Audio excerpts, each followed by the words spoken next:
Welcome everyone to this special episode here on this Zhineng Qigong Students Hub. I've got Citlalli Álvarez with me. I actually connected with her 2 weeks ago when she approached me about some research, some scientific work she does in Mexico. And I was very excited about what I heard and what she told me. So I invited her today to give a presentation on that work. And I'm very curious to hear, what research you have done, Citlalli. So thank you very much for joining me today. And we are all looking forward to your presentation here. My name is Citlalli Álvarez. I am a biologist and a Zhineng Qigong instructor certified in China. I'm Mexican, currently living in Mexico City. And every time that I talk about Zhineng Qigong, I always express my deep gratitude to Teacher Pang for all the wisdom that he has been sharing with humankind, to my teachers, because they have been passing me that knowledge, and today to you, dear Thorsten, for having this talk. Thank you so much. Since I got my certification in 2015, I have been teaching children, teenagers, and adults, and at the same time, I have been doing some research projects, always supported by great people. This is my Mexican team. They always have helped me in one way or another, and for me it's really important to thank them. Today, I will give you a summary about the projects in Mexico.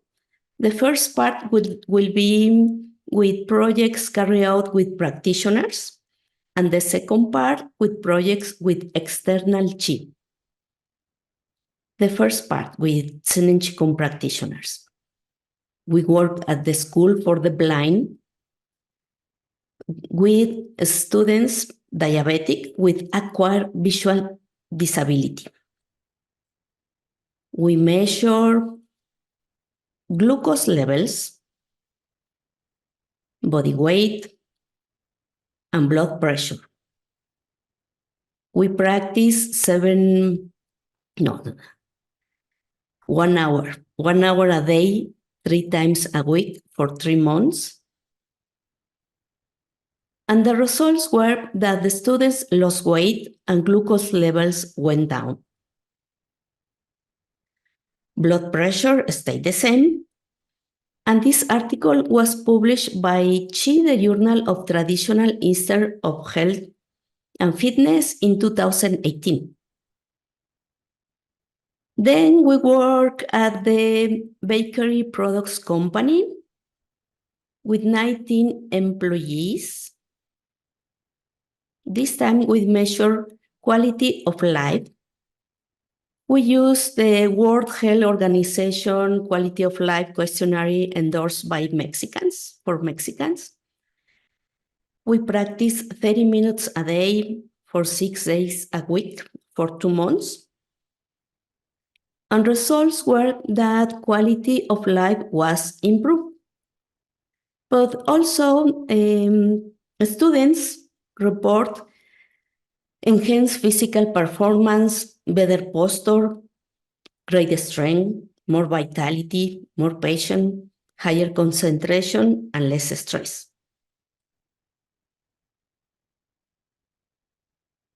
And this article also was published by Qi Journal in 2022.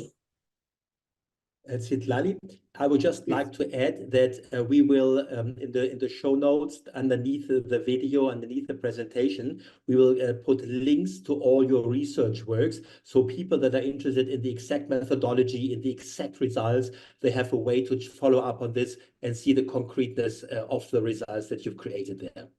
Yes, great. Yes, very good. And then we work with children, ranging 7 to 11 years old in an elementary school. We measure different aspects like immediate and working memory, attention level, impulsivity control, general state of health, energy levels, and brain response. And we practice 45 minutes per day 5 days per week for 3 months. The results were that the immediate and working memory and attention level were improved, impulsivity control and general state of health improved, but didn't show a statistically significant difference. And levels of energy and brain response stayed the same. This article is in process of being published. Another project that we did, we measured stress and pain levels in a 4-day retreat. We practiced 7 hours a day for 4 days. Besides the methods, we have healing sessions and sending qi to our food. And also we did experiments with qi. We bend the spoons, cut and paste the cucumber and magnetize needles. And the results were that participants reduced levels of perceived stress and pain. This article also is in process of being published.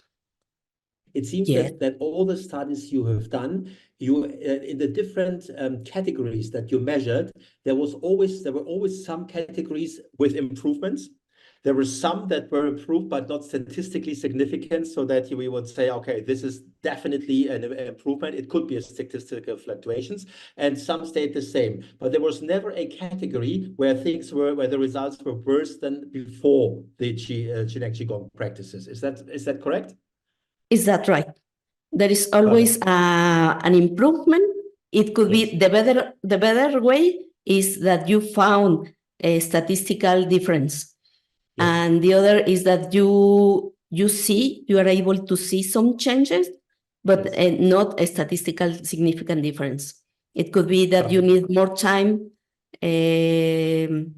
in hours or in length for the experiment. All the research that you did, there were always positive results. So in any case, even some categories, there might be no changes, but there were always, if you summarize all the categories together, people were always in a better state after the research than when they went in. On different levels, definitely. In different categories, but that is the overall result, right? Yeah, so far, so good. Thank you.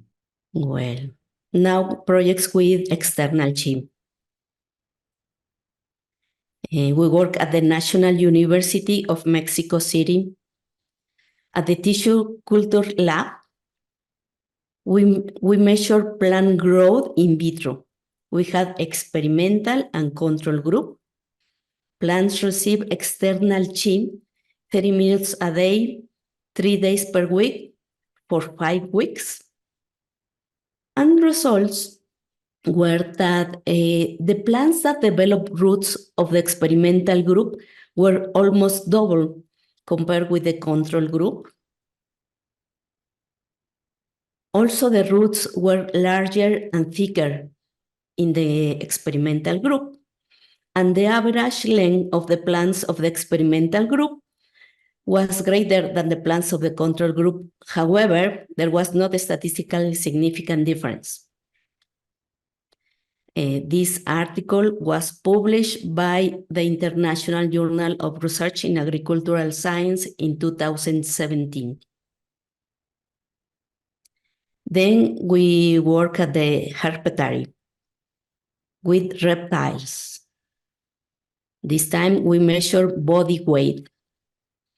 And reptiles receive external qi 15 minutes twice a week for 6 weeks. The results were that reptiles increase an average of 415 grams of body weight. In addition, reptiles modify their behavior in the terrarium from being inactive to be more active. And also their skin improving softness. This project was published as a short communication by the International Journal Veterinary of Science in 2018.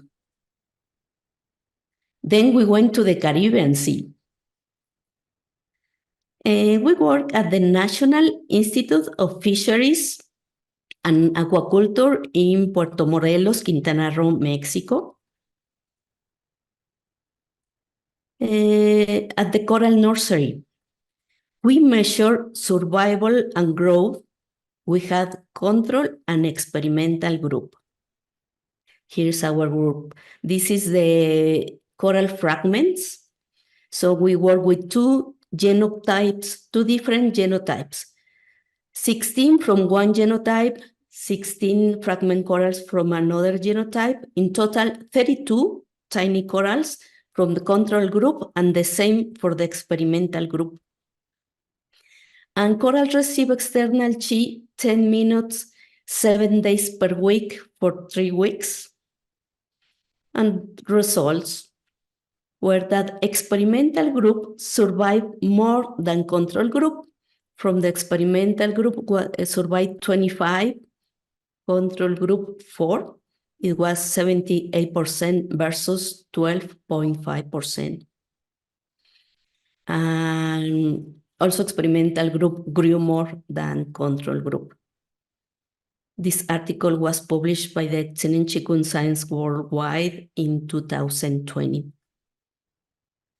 Then I decided to go to the open sea and try with, in the Caribbean Sea, it was an illness with the corals. This is a coral.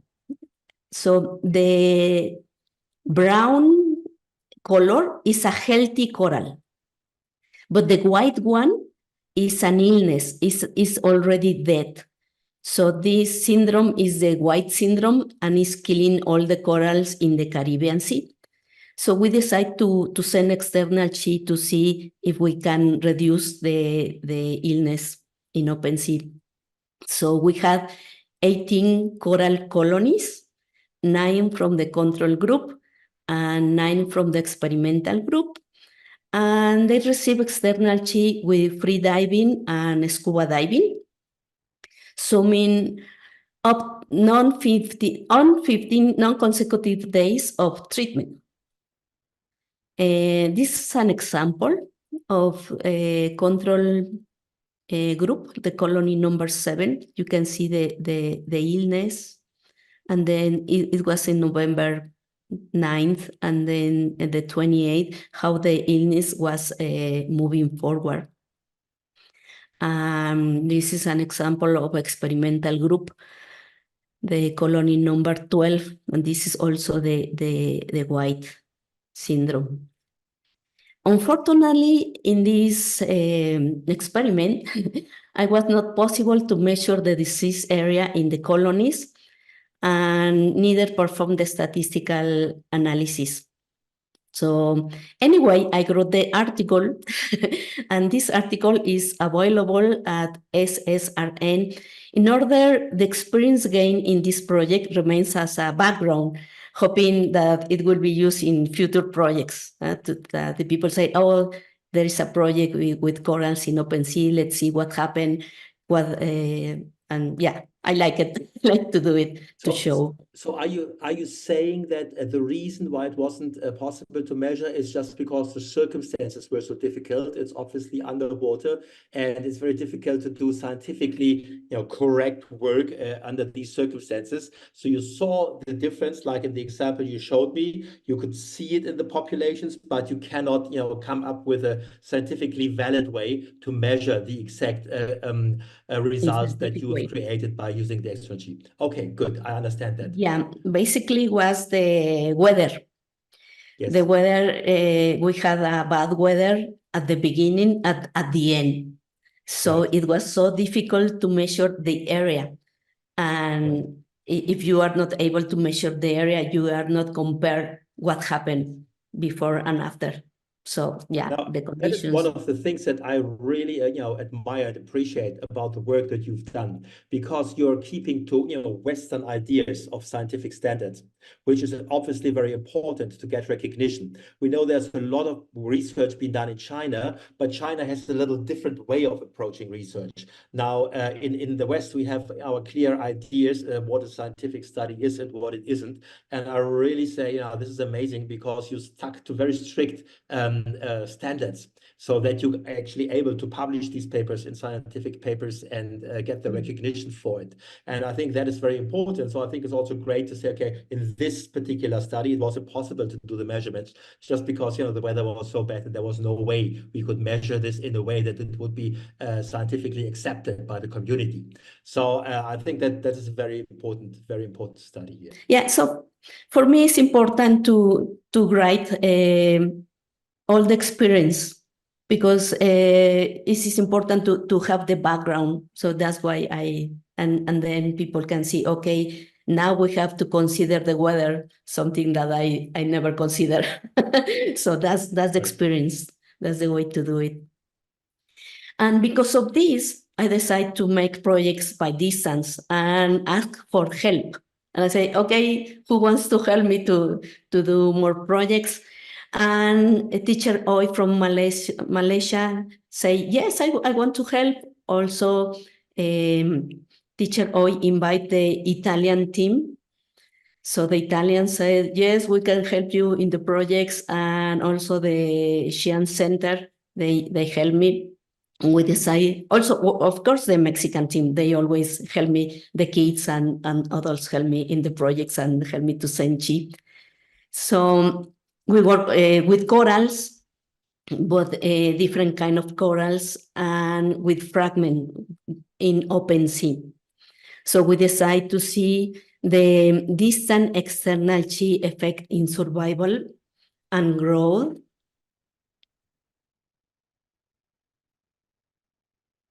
Sorry, in 50 coral fragments in Cozumel, Quintana Roo. And we have coral and control and experimental group. And they receive 10 minutes for 2 times per week for 6 months. And there was not a statistical significant difference at that moment when we finished the project. However, Miguel, the owner of the project in Cozumel, told me, hey, Citlalli, the corals are growing well. So, and I say, okay, what about if you send me again the measurements? So let's see if after a time the Qi has some effect. So we will see. We will try to analyze again the data from time to time. And the last project, we were at the National University of Mexico City at the genetics lab with Drosophila melanogaster is the scientific name of the fruit flies. We saw the external Qi influence in fruit flies exposed to chemicals in order to produce genetic change. So fruit flies receive external Qi 10 minutes for 15 consecutive days. And we work with the entire life cycle from eggs. Here are the tiny eggs. Larva, stage 1, stage 2, and stage 3 of the larva. Pupe, you can see here the tiny pupes. And adults, they are, we all know the fruit flies. So that's the adults. And the results were that there were change in the flies, but however, there was not a statistical significant difference.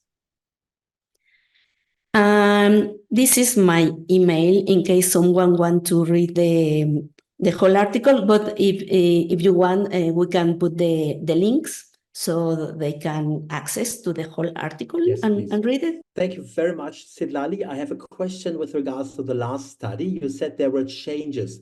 Now, what kind of changes were there in the fruit flies? Was it the desired changes that you were trying to, to create with giving the external Qi, or was it some other change?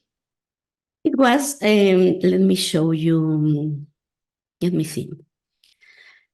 This is an image of the, how do you call this? The wind, the wind. Yes. So the change that they are producing with the chemicals are in the winds. Those are the fur. So there are different kind of mutations, genetic mutations. One of them are like points. Can you see here? Those Yes. the fur is not well developed. We call trichoma, but it is not well developed, so it appears like a point. This is one genetic change. And the other genetic change is like they appear like three instead of one.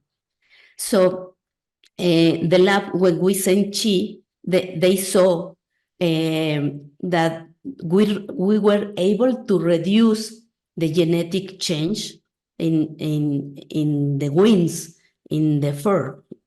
But when they analyze the data, they say, no, you miss a little bit in order to be a statistically significant difference. So yeah, it worked, but we missed something. I mean, it could be more time. It could be, yeah. That's why we have to discuss is when you discuss about what happened and how can we improve the experiment and did it again, repeat it again.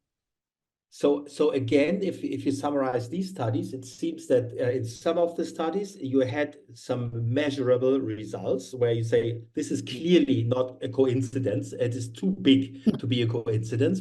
And then you had others where you had also a measurable result, but it was not big enough to say, well, it could be a statistical fluctuation. So we cannot be 100% sure that this was due to our work giving the external G. Is that a fair way to summarize? Yeah. Perfect. And when the first time that happened with the plants, for instance, Yes. when we did the experiment, I talked with the director, and he showed me because I don't analyze the data. I'm not good with math, so I always leave everybody analyze the data, the specialists. So when the doctor showed me, and he told me, Citlalli, look the data. It was changed, but it was not a statistically significant difference. And I say, oh, it didn't work. Let's try again. And he said, no, I can see the change. I mean, let's analyze. It was so happy because he decided that worked. I mean, the doctor, the owner of the lab, he said, hey, it was changed. I can see it. And he was skeptical completely. Yes. He allowed me to do the experiment, but he said, I don't believe in this. But when we saw the results, he said, hey, your chi works. So it was really nice. It happened the same with genetic lab. The person in charge of the project, she doesn't believe at all on this. She's really like, how you say, no, she doesn't believe. So when she analyzed the data, she said, hey, Citlalli, there was change. She was so excited. So she changed her mind. I said, okay, but it was not a statistical significant difference, but she was so happy. I said, no, this is important. Something happened here. So yeah, it is really nice.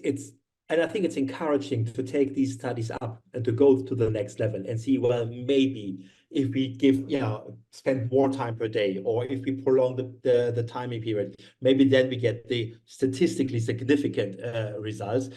So it's definitely something to follow up. Now, I have to ask you this, Citlalli, and I know that in research, now, a lot of the time when people do research and the research doesn't bring the result they want, they just put it in the bin and do another research until they've got a study that proves their point. Now, is there any research that you've done that basically went the other way around? Because so far, everything you've shown us has shown results. Some of them to an extent where science says, yes, definitely, it has to do, there is a clear relationship between what has been done and the result. And others when say, wow, there is a result, but we cannot prove that this is, in fact, a result of Zhineng Qigong. Now, have you done any research where the results turned out to be, that's not what we wanted, so let's just forget about that research? Now, I'm really honest with me. And this is everything. I show everything, even the OpenSea research that it didn't work for me is there. Right. So I didn't hide anything. There is all the research. I just want to know because it happened. Yeah, it happens. Yes, you are right. It happens. But if you are not honest, but I show everything, and that's why I want even the things that I believe it didn't work, that they were too much for me, like the OpenSea project. I show. I say, this is it. This is a project. I made so many mistakes. It didn't work. Also, in that particular project, in the OpenSea, I was scuba diving by myself, and my mind, it wasn't completely focused on sending chi to the colonies, because I was worried about something around me, maybe sharks, maybe something. I mean, my mind was, and I knew it, and I feel it. And I said, I can't believe it. My mind is not focused. And when you send chi, it's everything about your mind. So and that's there are a lot of reasons that we can explain what is going on with this kind of research. And it's really important for me to be honest and to see, what, maybe I couldn't do it, but teacher Pang could do it for sure, or a higher level teacher with a Kung Fu, higher. They can do it, of course. I don't have any doubt. But the only way to change your mind is experiment. And your mind. The way you know yourself and how works your mind is do the experiments. Right. Now, to my knowledge, you are the person in the Western world who's done most scientific research. I don't know anyone else who has come up with so many studies.